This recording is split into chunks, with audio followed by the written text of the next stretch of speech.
কোনো হয়তো অপরিচিত 5 জন বা 4 জন ছেলেরা বাথরুমে নিশ্চয়ই ঢুকে বসেছিল, নাহলে কোথা দিয়ে ঢুকবে। একটা সপ্তম শ্রেণীর নাবালিকা মেয়ে যখন টয়লেটে যাচ্ছে তখন তাকে টয়লেটের ভেতর ঢুকে কি করলো, তার কোথায় লাগলো, কি লাগলো, টিচাররা কিন্তু কিছু খোলসভাবে বলছে না।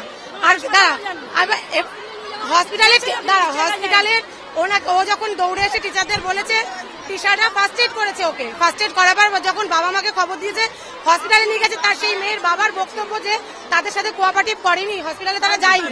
কালকে ক্লাস 7 এর একটি বাচ্চা মেয়ে, সে বাথরুমে যাচ্ছিল, বাথরুমে গিয়ে হঠাৎ চিৎকার করে, ওখানে 2-3 জন ছেলে ছিল, যখন চিৎকার করে সবাই দৌড়ে যায়, ছেলেটি পিছনের পাঁচিল টপকে চলে যাচ্ছে, কিন্তু তার কোনো প্রতিবাদ করলো। ছেলেটি ঢুকলো কি করে?